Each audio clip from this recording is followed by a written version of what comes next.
Beginilah rutinitas setiap pagi di SD Negeri Sukamanah II, Kota Tasikmalaya, Jawa Barat. Sebelum masuk kelas, murid-murid berkumpul di lapangan sekolah untuk memberikan bungkus kopi yang dibawanya. Ya, murid-murid SD Sukamanah II sedang giat mengumpulkan bungkus kopi. Mereka tengah merajut mimpi, yaitu membuat karpet raksasa dari bungkus kopi seluas lapangan sepak bola. Karpet terbesar ini nantinya akan dicatatkan di Museum Rekor Indonesia. Untuk mengerjakan tugas ini, para murid dibagi per kelompok. Kelas 3 sampai kelas 6 dibagi dalam 14 kelompok. Sedangkan murid kelas 1 dan 2 mengumpulkan secara sukarela dan perorangan. Yang paling banyak mengumpulkan bungkus kopi biasanya akan mendapatkan penghargaan dari kepala sekolah. Dengan muri ini kan jangka lama, otomatis ya akan terdorong dengan secara kontinu. Kalau tidak ada muri, umpamanya sekarang mau lomba 3R, setelah lomba 3R itu beres, ya beres, tidak ada lagi. Kalau muri ini kan apalagi muri ini besarnya 100 meter persegi yang dibutuhkan 1 juta kopi.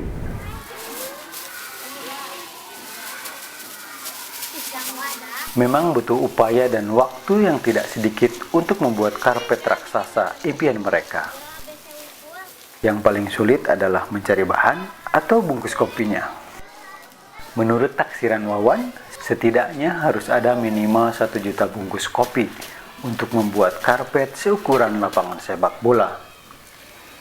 Selain dari anak-anak, memang ada beberapa sumbangan dari luar.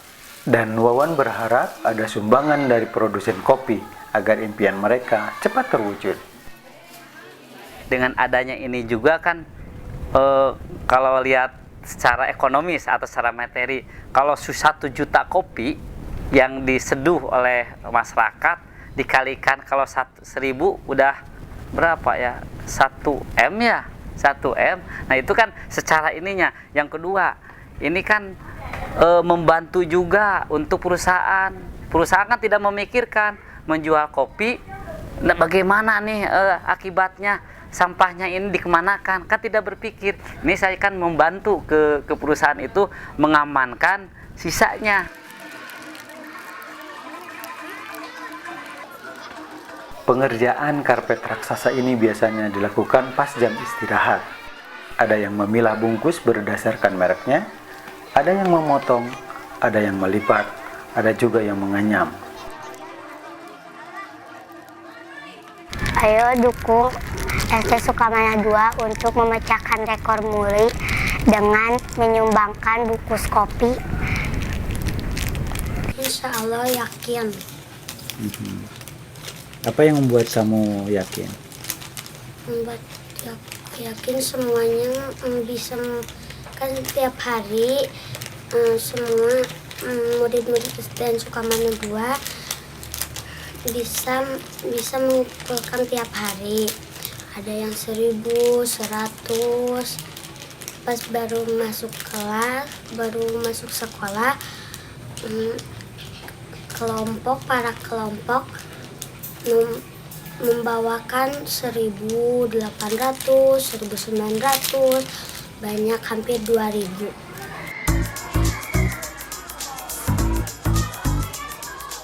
Upaya meraih penghargaan dari Museum Rekor Indonesia sebenarnya bukanlah tujuan utama Wawan dan para guru di SD Sukamanah II. Pesan dari aktivitas ini adalah agar anak-anak peduli dengan sampah, apalagi sampah plastik yang membutuhkan waktu puluhan tahun untuk bisa diurai oleh tanah.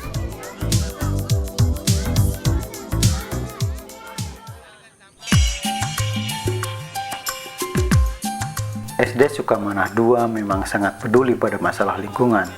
Selain membersihkan lingkungan sekolah, murid-murid juga rutin membersihkan sampah di luar sekolah. Utamanya sampah plastik. Mereka biasanya berkeliling mencari sampah ke perumahan, di jalanan hingga radius 2 km dari sekolah.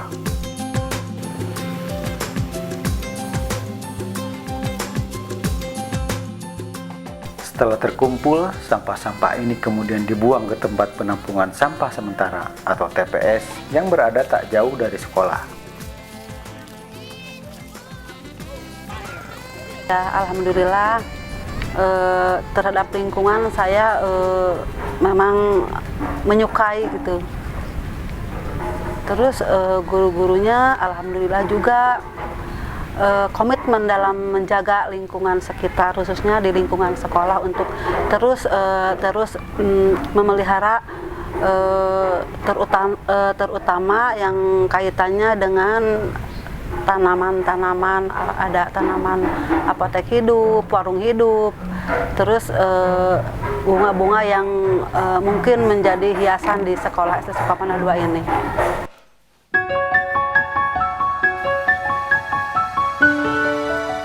Sekolah sehat dan berprestasi. Ungkapan ini pantas disematkan kepada SD Sukamana 2. Lingkungannya bersih, asri dan rapi. Dan jangan harap bisa menemukan sampah di sini. Yang istimewa, SD Sukamana 2 tidak memiliki penjaga sekolah. Semua tugas kebersihan dikerjakan oleh murid-murid dan para guru. Dan kini kebiasaan ini telah menular kepada sekolah yang ada di sekitar SD Sukamana 2. Sebuah kepedulian yang patut menjadi teladan bagi sekolah-sekolah yang lain.